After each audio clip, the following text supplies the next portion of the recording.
નમસ્કાર, આપ જોઈ રહ્યા છો CNBC બજાર અને આપ જોઈ રહ્યા છો પ્રોપર્ટી ગુરુ અને હું છું ઝરણા અરકંટી। તો પ્રોપર્ટી ગુરુના આ એપિસોડની અંદર ગુજરાતના રિયલ એસ્ટેટને લગતો સળગતો મુદ્દો જ અત્યારે છે એના અંગે આપણે ખાસ ચર્ચા કરવાના છે અને આપણે સૌ જે રીતે જાણીએ છીએ કે ગુજરાતની અંદર જંત્રી રેટની અંદર ધરખમ વધારાનો ડ્રાફ્ટ જે છે એ સરકાર દ્વારા રજૂ કરવામાં આવ્યો છે અને ન માત્ર અમદાવાદ બલકે રાજકોટ, વડોદરા તમામ જગ્યાએથી ડેવલપર્સ એસોસિએશન દ્વારા આનો સખત વિરોધ જે છે તે કરવામાં આવી રહ્યો છે અને આના માટે અત્યારે આ ડ્રાફ્ટ છે અને આના માટે કોઈ વાંધા અરજીઓ હોય તો એ પણ મંગાવવામાં આવી રહી છે, પણ એનો સમયગાળો જે છે એ વધારવાની પણ ખાસી જે માંગ છે એ ડેવલપર એસોસિએશન દ્વારા થતી દેખાઈ રહી છે। તો આ જંત્રી વધારો શા માટે કરવામાં આવી રહ્યો છે, જો આને લાગુ કરવામાં આવે છે તો કઈ રીતની ઇમ્પેક્ટ આવી શકે છે, કેમ ડેવલપર્સ આનો વિરોધ કરી રહ્યા છે, આ તમામ અંગે આજે આપણે ખાસ ચર્ચા કરવાના છે અને આ ચર્ચામાં આપણી સાથે જોડાયા છે કુશમન એન્ડ વેકફિલ્ડના director and head of transaction Jigar Mota અને સાથે જ આપણી સાથે ક્રીડાઈ અમદાવાદ ગાહેડના પ્રેસિડેન્ટ ધ્રુવ પટેલ પણ જોડાયા છે। તો જીગરભાઈ અને ધ્રુવભાઈ, આપ બંનેનું ખૂબ ખૂબ સ્વાગત છે CNBC બજારના પ્રોપર્ટી ગુરુ શોની અંદર। ચર્ચાની શરૂઆત આજે આપણે જે કરવાની છે, આ સળગતો મુદ્દો જેની સામનો અત્યારે આપણે કરી રહ્યા છે, આપણી સામે એક ડ્રાફ્ટ આવી ગયો છે જંત્રી રેટનો અને એને જોઈને સૌ કોઈ અહીંયા આગળથી આશ્ચર્યચકિત થઈ ગયા છે। આટલો મોટો વધારો કઈ રીતે અહીંયા આગળથી સૂચવવામાં આવ્યો છે? જીગરભાઈ, સૌથી પહેલાં તો અહીંયા આગળથી એ સમજવું છે કે લગભગ 1.5 વર્ષ પહેલાં એપ્રિલ 2023ની અંદર જ જંત્રીની અંદર વધારો કરવામાં આવ્યો હતો, લગભગ 100% જેટલો। 1.5 વર્ષમાં ફરી પાછો જંત્રીનો વધારો આવે છે અને આટલો મોટો વધારો અહીંયા આગળથી સૂચવવામાં આવે છે। આ કઈ રીતે, કયા કારણે આ રીતનો વધારો કરવામાં આવ્યો છે? ઝરણા, સૌથી પહેલા તો કાયદાની અંદર આવું એક પ્રાવધાન છે કે જેમાં દર વર્ષે જંત્રીમાં વધારો કરવાની એક જે અનુમતિ છે એ સરકારને આપવામાં આવી છે અને આ ઘણા લાંબા સમયથી જંત્રીની અંદર બહુ મોટો કોઈ વધારો કરવામાં નહોતો આવ્યો અને એટલા માટે આ જે તમે 1.5 વર્ષ પહેલાની વાત કરો છો ત્યારે ડેફિનેટલી 100% જેટલો વધારો જંત્રીની અંદર કરવામાં આવ્યો હતો। પણ એ વખતે ચોક્કસ એવી રજૂઆત થઈ હતી અને એવી અન્ડરસ્ટેન્ડિંગ કરવામાં આવી હતી કે આ જંત્રીના જે રેટ્સ છે એ દર વર્ષે રિવાઇઝ કરવામાં આવે, પણ લગભગ આ છેલ્લા 1.5 વર્ષથી કોઈ રિવિઝન એમાં થઈ નથી શક્યું અને એના કારણે હવે એક માતબર વધારો 1.5 વર્ષ પછી જંત્રીની અંદર સરકાર થકી પ્રપોઝ કરવામાં આવ્યો છે। ઓકે, તો 1.5 વર્ષ પછી અહીંયા આગળથી એક વધારો અહીંયા આગળથી આપવામાં આવ્યો છે અને એનો કાયદામાં નિયમ છે, પણ ધ્રુવભાઈ 1.5 વર્ષમાં આ વધારો નથી કરવામાં આવ્યો, 1 વર્ષમાં કાયદાનો એક કાયદાની જોગવાઈ છે એમ અહીંયા આગળથી આપણને જીગરજીએ સમજાવ્યું છે, પણ વાત ગયા વખતે જ્યારે થઈ હતી ત્યારે પણ એ રીતની હતી કે હવે જો વધારો કરવામાં આવશે સાયન્ટિફિક સર્વે કરીને જંત્રી વધારવાની વાત હતી। તો આ કઈ રીતનો સર્વે હશે કે આટલો મોટો જંત્રીનો વધારો અહીંયા આગળથી સૂચવાયો? આમાં એવું છે કે 2023માં જે જંત્રી ડબલ કરવામાં આવી હતી તે પહેલા જંત્રી 2011માં વધારવામાં આવી હતી। એ ખાસ જાણવું જરૂરી છે કે 2011માં જંત્રીના વધારા પછી 12 વર્ષ સુધી જંત્રીમાં કોઈ પણ કારણોસર વધારો કરવામાં નહોતો આવ્યો। તો જ્યારે 2023માં અચાનક ડબલ કરવામાં આવ્યો ત્યારે પણ એક એવી વાત તો હતી જ કે ભાઈ આ પૂરતો નથી, પણ આવી રીતે એબ્રપ્ટલી વધારી દેવું એના કરતા એક સાયન્ટિફિક સર્વેની પદ્ધતિથી ક્યાં શું ભાવ હોવો જોઈએ અને એકચ્યુઅલ માર્કેટ વેલ્યુથી કંઈક નજીક જઈ શકાય એવી લાગણી સાથે ગઈ વખતે ક્રેડાઈએ એક્સેપ્ટ કર્યું હતું કે ભાઈ અત્યારે તમે આ ડબલ કરી દો, પણ હવે સાયન્ટિફિક પદ્ધતિથી આનું સર્વે થાય અને એ સર્વેને ધ્યાનમાં લઈને નવી જંત્રી પાડવામાં આવે। તો સરકારે આ જંત્રી લાયા પહેલા 12 મહિના સુધી સર્વે કર્યો, એના પછી બધું સંકલન કર્યું અને એના પછી 1.5 વર્ષના અંતે આ ડ્રાફ્ટ પ્રપોઝડ જંત્રી સાયન્ટિફિક પદ્ધતિથી બહાર પાડવામાં આવી છે। ઓકે, તો અહીંયા આગળથી આ એક પદ્ધતિની જે વાત કરવામાં આવી હતી, એક સર્વે અહીંયા આગળથી કરવામાં આવ્યો છે અને ત્યારબાદ અહીંયા આગળથી આ તારણો આવતા દેખાયા છે, જે રીતનો વધારો સૂચવવામાં આવ્યો છે એ તો ખરેખર એક આશ્ચર્યચકિત કરનારો વધારો છે। જીગરભાઈ, ન ખાલી અમદાવાદ, રાજકોટ, વડોદરા, બધે જ જે વિરોધ છે એ અહીંયા આગળથી આપણે થતો જોઈ રહ્યા છે. જે રીતનો સૂચિત ડ્રાફ્ટ આવ્યો છે જંત્રીનો, એમાં એવી કઈ ત્રુટિ રહી ગઈ છે કે જેને કારણે આટલો મોટો વધારો અહીંયા આગળથી સૂચવાયો છે? સૌથી પહેલા તો જંત્રીના રેટ જે છે એ કોઈ એક બેસિક ફોર્મ્યુલાને અનુસરીને વધારવા કરતા માર્કેટ રેટને લિંક કરીને વધારવામાં આવ્યા હોય એવું ક્યાંક ને ક્યાંક દેખાઈ રહ્યું છે. અમુક વિસ્તારોની અંદર 900% જેટલી જંત્રીની અંદર વધારો આપવામાં આવ્યો છે, જે ડેફિનેટલી કોઈ ફોર્મ્યુલાને આધારે નક્કી થયું હોય એવું જણાતું નથી.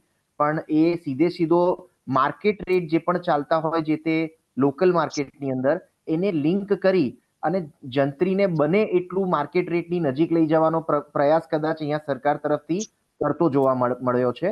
આ વધારો દરેક જગ્યાએ એક સરખો ન હોવાથી જે લોકેશનની અંદર આવા માતબર મોટા વધારા આપવામાં આવ્યા છે એ ડેફિનેટલી ડેવલપમેન્ટની જે ગતિ છે એને ક્યાંક ને ક્યાંક એક મોટી બ્રેક લગાવશે અને આખી જે ઓવરઓલ રિયલ એસ્ટેટની અંદર સારું એક મોમેન્ટમ બની રહ્યું હતું એની અંદર ક્યાંક બહુ મોટો એક ગેપ આવે એવી પરિસ્થિતિનું અહીંયા નિર્માણ થઈ રહેલું દેખાય છે. અને એટલા માટે થઈ અને આખી લોબી દ્વારા આનો એક સખત વિરોધ નોંધાવવામાં આવ્યો છે. જી જીગરજી, જે રીતે આપણે અહીંયા આગળથી જણાવ્યું કે અહીંયા આગળથી અમુક એરિયાની અંદર ખાસો એવો વધારો કરવામાં આવ્યો છે. આપ આઈડિયા આપી શકો કે કયા વિસ્તારમાં કેટલા રેટ વધારવાની આ વાત ડ્રાફ્ટની અંદર કે આ જે સૂચિત રેટ છે એમાં કરવામાં આવી છે?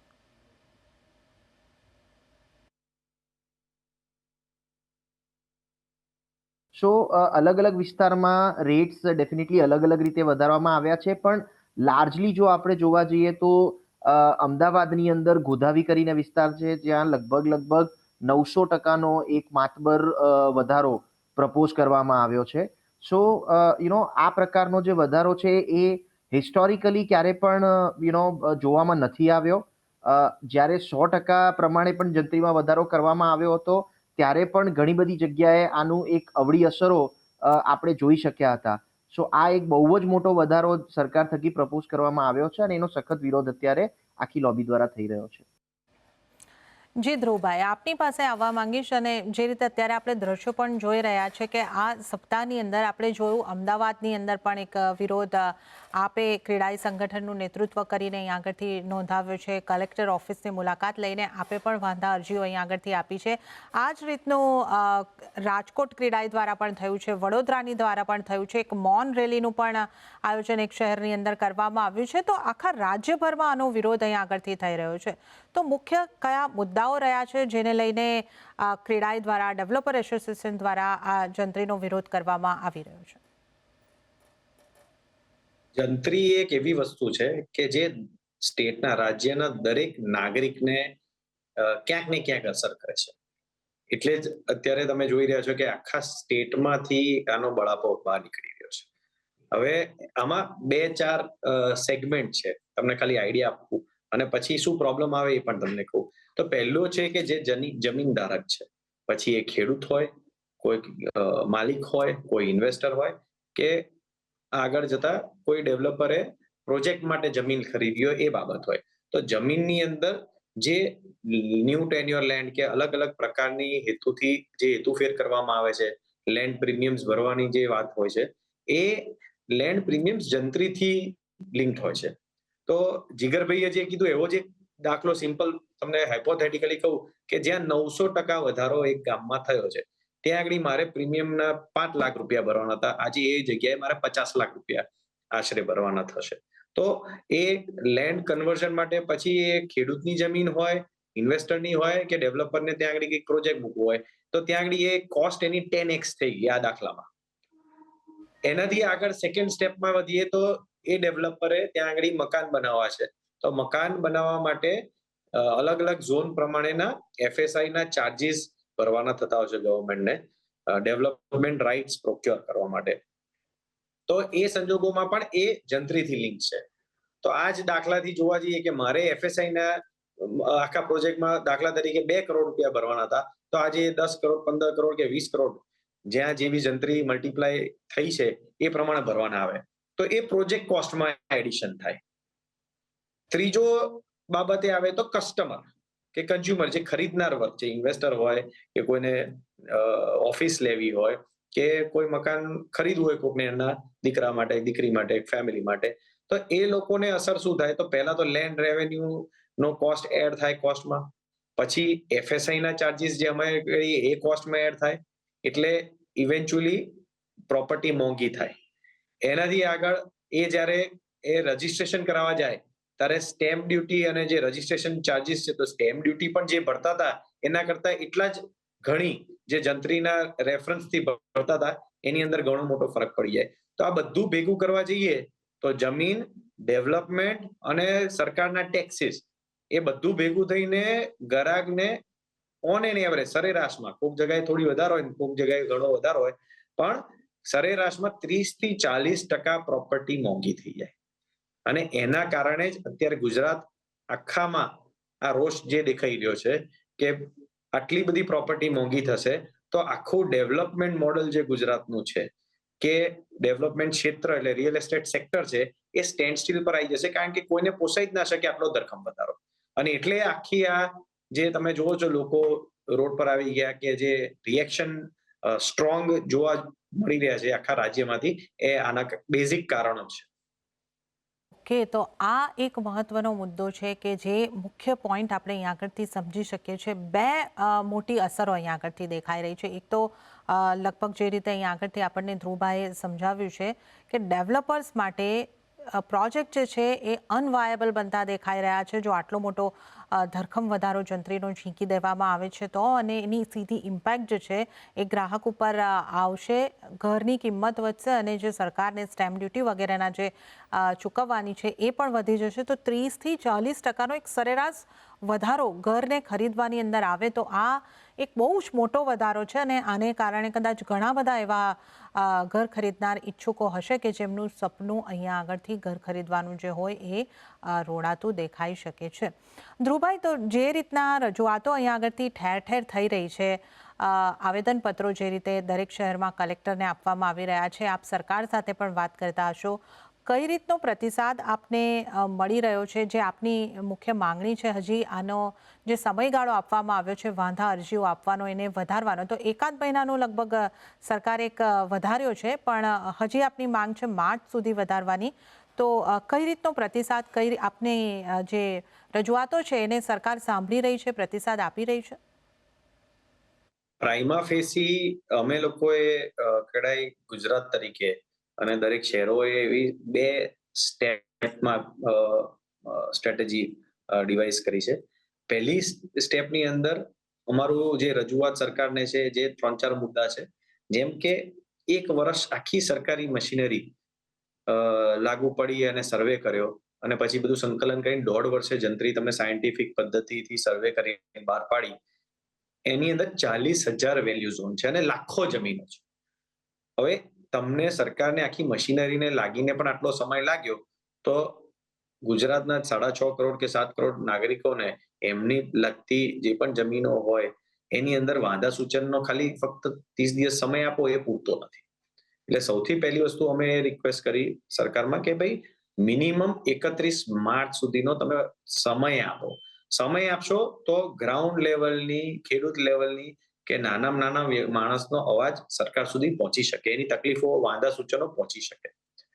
બીજી વસ્તુ અમે પહેલા તબક્કામાં એવી કીધી કે તમે આ ઓનલાઈન જે પ્રક્રિયા કરી છે, આજે બધું ઓનલાઈન થાય છે અને સરકાર પણ ઓનલાઈન પ્રક્રિયા ચાલુ કરી છે વાંધા સૂચનોની, એ બરાબર છે.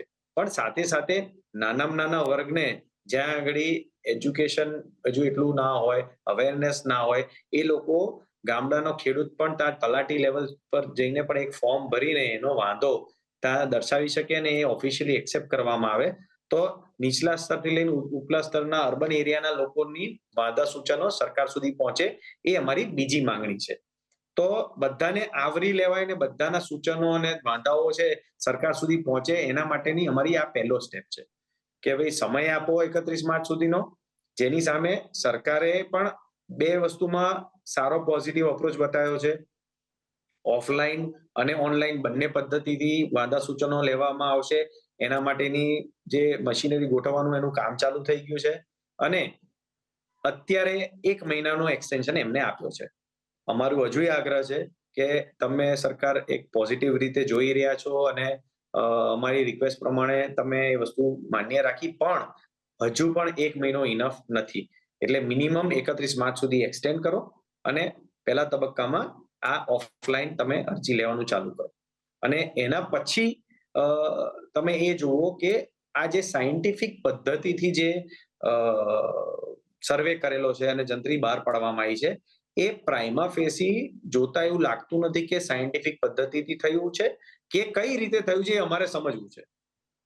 કારણ કે સાયન્ટિફિક પદ્ધતિમાં રોડની વિડ્થ શું છે, ત્યાં કયા પ્રકારનું ડેવલપમેન્ટ થઈ શકે એમ છે, ત્યાં ઝોનિંગ શું છે, ત્યાં આગળ શહેરથી પ્રોક્સિમિટી છે કે શહેરની અંદરની જગ્યા છે કે નહીં, સ્પેશિયલ ઝોન્સ આપેલા હોય છે એ છે, અને બીજી અનેક વસ્તુઓ હોય છે જેને ધ્યાનમાં રાખીને સાયન્ટિફિક પદ્ધતિથી જંત્રીનું એસેસમેન્ટ થવું જોઈએ. એ પ્રાથમિક લેવલે દેખાતું નથી કે અમને સમજ નથી પડતી. તો અમે સરકારમાં રિક્વેસ્ટ કરી છે કે તમે અમને સમજાવો અને બતાવો કે કયા લોજિકથી અને કયા કન્સિડરેશનથી આ કરવામાં આવેલું છે. જીગરજી, ધ્રુવભાઈએ આપણને અમુક અસરો અહીંયા આગળથી સમજાવી કે જે રીતનો સૂચિત જંત્રી રેટ બતાવવામાં આવ્યો છે લાગુ કરવામાં આવે કઈ રીતની ઇમ્પેક્ટ આવી શકે છે, ઉદાહરણ પણ એમણે સરસ આપ્યું. આપ કઈ રીતે જોઈ રહ્યા છો, કેટલી મોટી ઇમ્પેક્ટ અહીંયા આગળથી આવી શકે છે જો આ રીતનો વધારો લાગુ કરી દેવામાં આવે?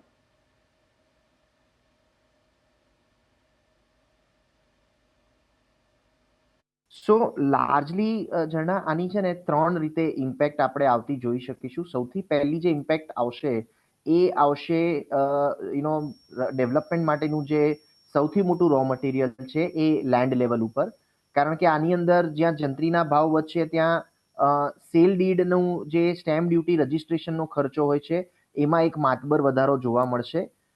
સેકન્ડ ટ્રિગર જે છે એ ઓવરઓલ ડેવલપમેન્ટના લેવલ પર ડેવલપરો થકી જોવા મળશે કે જ્યાં એડિશનલ એફએસઆઈ પરચેસ કરવાની હોય છે પ્રીમિયમ પે કરીને. હાલાકી આ નવા ડ્રાફ્ટની અંદર જે પ્રીમિયમ એફએસઆઈ પરચેસ કરવા માટે પ્રીમિયમ 40% ભરવાની રજૂઆત હતી એને ઓછી કરવામાં આવી છે, પણ તેમ છતાં પણ જે અમુક વિસ્તારની અંદર જંત્રીના બહોળા ભાવો વધ્યા છે ત્યાં આ પ્રીમિયમ એફએસઆઈ આવનારા સમયની અંદર મોંઘા ભાવે પરચેસ કરવાની થશે, અને એ મોંઘા ભાવની પરચેસ હોવાને કારણે ડેવલપરે પોતાના ઓવરઓલ જે માર્કેટ રેટ છે અથવા સેલિંગ પ્રાઇસ છે એની અંદર એક વધારો ચોક્કસપણે કરવો પડશે. આ એક બીજા લેયરની ઇમ્પેક્ટ છે. ફાઇનલી આનું ઓવરઓલ બર્ડન જે છે એ એન્ડ યુઝર ઉપર જે ઘર ખરીદનાર છે એ લોકો ઉપર આનું એક મોટું બર્ડન આવનારા સમયની અંદર આપણે આવતું જોઈ શકીશું. સો આવી રીતે આ 3 લેયર ઉપર એની વિવિધ ઇમ્પેક્ટ આપણે આવનારા સમયમાં જોઈ શકીશું જો આ ડ્રાફ્ટને લાગુ કરવામાં આવે. ઓકે, તો આ એક ડ્રાફ્ટને જો લાગુ કરવામાં આવે તો કઈ રીતની ઇમ્પેક્ટ અહીંયા આગળથી આવતી દેખાઈ શકે છે એની અહીંયા આગળથી વાત કરી છે. ધ્રુવભાઈ, અહીંયા આગળથી એક જીગરભાઈ વાત જણાવી રહ્યા હતા કે પ્રીમિયમ ઘટાડી આપવાની વાત પણ અહીંયા સામે કરવામાં આવી છે. આવી કોઈ બાહેધરી સરકારે તમને આપી છે? ક્રેડાઈના માધ્યમથી અમે વર્ષો વર્ષથી એક વસ્તુ કહેતા આવ્યા છે કે વર્ષો વર્ષ ટાઈમ ટુ ટાઈમ જંત્રીની અંદર વધારો કરવામાં આવે અને બજાર કિંમતની અને ઇન્ફ્લેશનને રીબેલેન્સ કરે એ રીતે જંત્રીના દર વધે એ ડેવલપમેન્ટ માટે સારી વસ્તુ છે. પણ આપણા ગુજરાતમાં જે વચ્ચે જે 12 વર્ષ મેં પહેલા કીધું એ જે ગેપ પડી ગયો છે એ ગેપના કારણે જંત્રીના દરોની અંદર કિંમતમાં આટલો મોટો ફરક આ વખતે પણ જોવા મળી રહ્યો છે.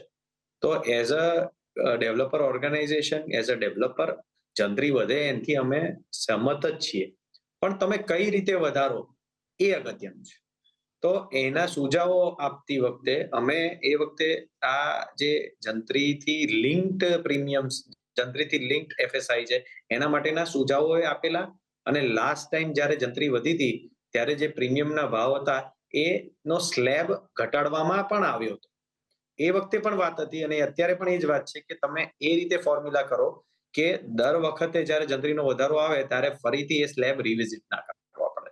એટલે એના સૂચનો ક્રેડાઈ માધ્યમથી અમે કરતા આવેલા છે, અને અત્યારે પણ એકવાર આ ટાઈમ મળે, ઓફલાઈન વાંધાઓ સરકાર સુધી પહોંચે તો ચીફ મિનિસ્ટર સાહેબને અમે રિક્વેસ્ટ કરશું કે અમને ટાઈમ આપે અને અમે અમારી રજૂઆતોમાં આ વસ્તુને કઈ રીતે લોંગ ટર્મ સોલ્યુશન તરફ જઈ શકીએ એના સુઝાવો માટે પણ તૈયારી કરી રહ્યા છે.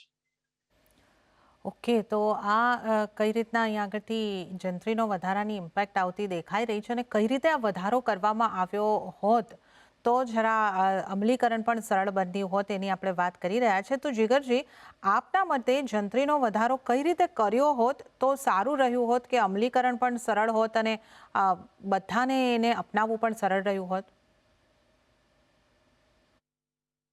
સો લાર્જલી એની માટે ડેફિનેટલી આખા ઇન્ડસ્ટ્રી તરફથી એક સારી એવી રજૂઆત અને ક્રેડાઈ તરફથી એક બહુ જ માતબર રજૂઆત સરકારને કરવામાં આવી રહી છે.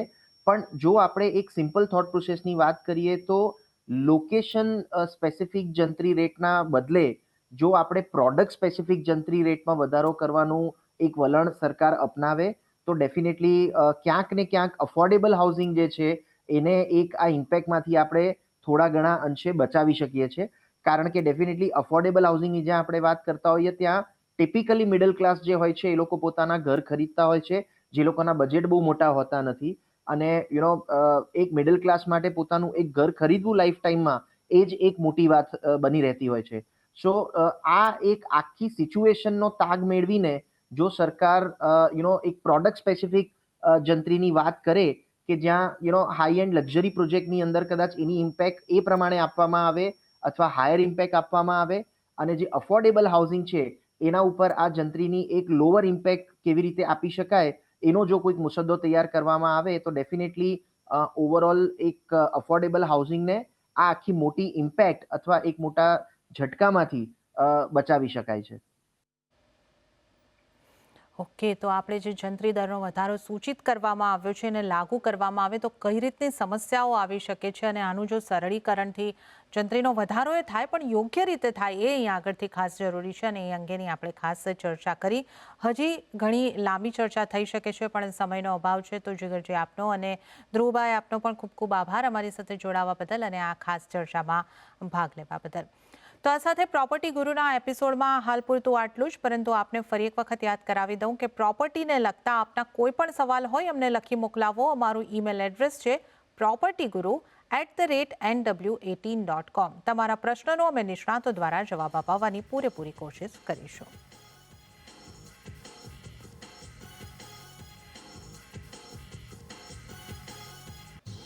તો આ સાથે જ પ્રોપર્ટી ગુરુના આ એપિસોડમાં તો હાલ પૂરતું આટલું જ. હાલ મને આપશો રજા, પરંતુ આપ જોતા રહો CNBC બજાર. નમસ્કાર.